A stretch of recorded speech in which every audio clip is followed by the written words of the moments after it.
All right, we start this hour, though, with Donald Trump, his progress on Capitol Hill, bookended by controversies.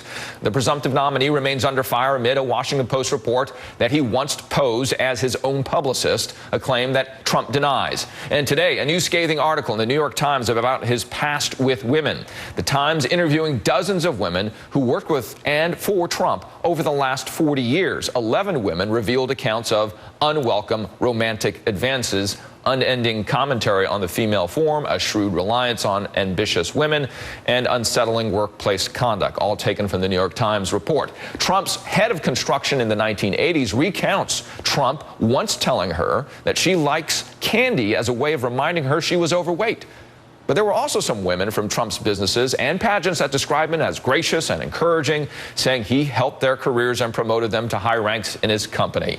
Jacob Rascon is covering the Trump campaign for us on this Saturday, and he's live from Trump Tower in New York City for us. And Jacob, with this new report coming out today from the New York Times, any reaction so far from the Trump campaign?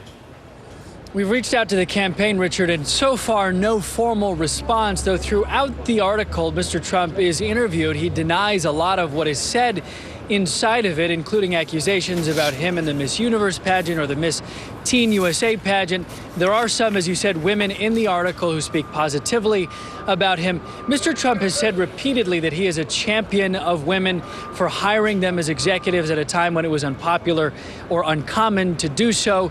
And in the article, he's repeatedly denied a lot of the claims, but so far no campaign response or no tweet about it, as we might expect. Jacob Rascon there at Trump Tower for us in New York City. Thank you very much for the latest on that New York Times report. For more now, I want to bring in Republican strategist O'Brien Murray and Ann Guerin, political correspondent at the Washington Post. O'Brien, we'll start with you. It's a pretty big report that came out that you probably have read. And in that, I believe, a 6-week investigation. There are about 11 counts inside this report that are not favorable for Donald Trump if they are true. What do you think the stickiness of this will be? I think the New York Times, the new Playboy at this point, the Playboy without the pictures, just get sensationalism at this point. The credibility they have, that's what this is. If you look at this... Why would you call this sensational? Because also in the report, you've got Louis Sunshine, who is a New York real estate woman here who used to work for him, who commented that it was a proactive way of him trying to say you look better thinner in a compliment. I was in a chow line when I was in the Army. I had a colonel say to me, maybe you should eat a little bit less. I said, sir, with all due respect, I just ran a 6-minute mile and maxed the PT test.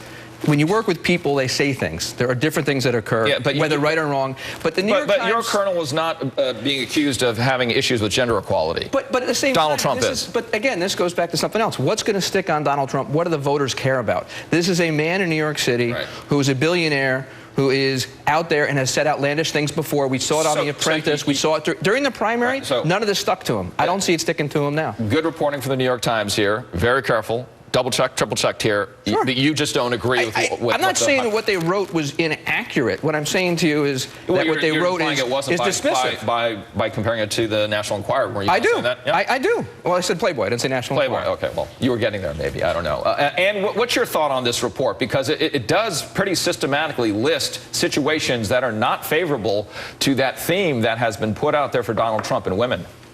Yeah, I mean, a couple things. This is one among many serious journalistic efforts to look back over Donald Trump's career in business, since he doesn't have one in politics, which would be the usual way to evaluate a candidate's fitness.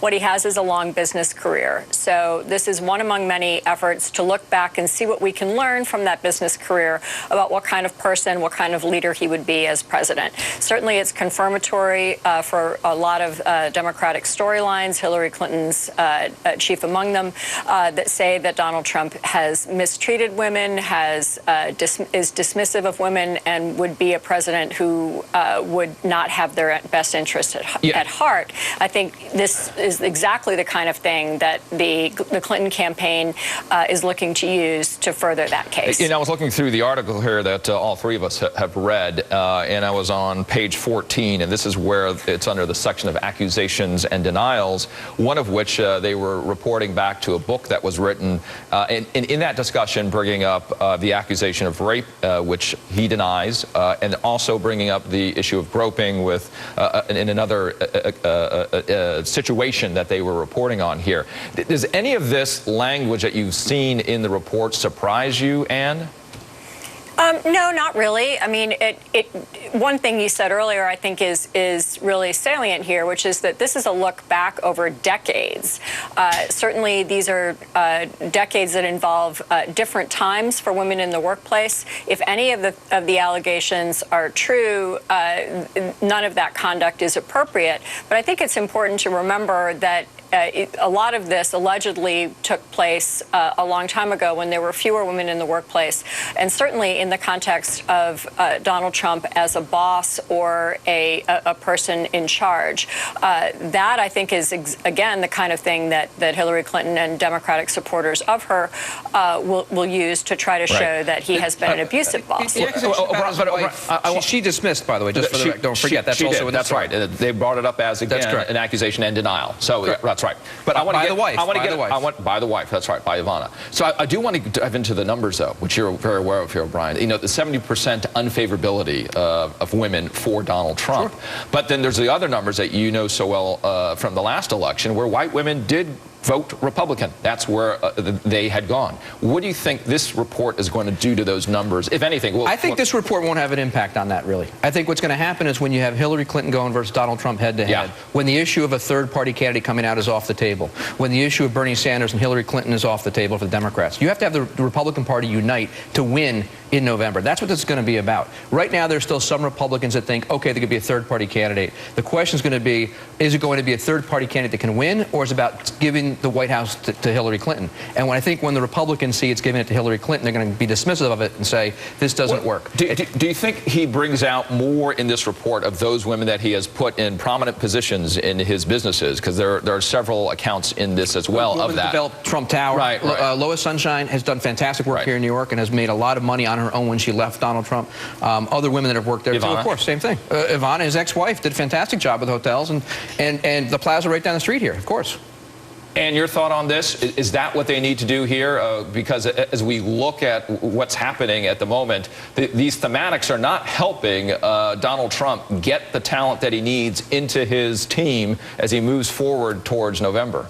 Well, I mean, a moment ago you mentioned the third-party idea. I mean, this is a dream that is taking a very long time to die for those who hold it in the parts of the Republican Party that haven't rallied around Trump. Certainly, there will be people who will say, look, this is exactly the kind of thing that we told you would happen if Donald Trump secured the nomination. Please, let's look elsewhere. That seems less and less likely by the day, and I think, as Mr. Murray referenced earlier on, things like this, not as detailed, not covering the span of time that this article does, but things like this simply haven't stuck to Donald Trump throughout the primary process, and it's at least an open question, if not in doubt, that they would stick to him in the general.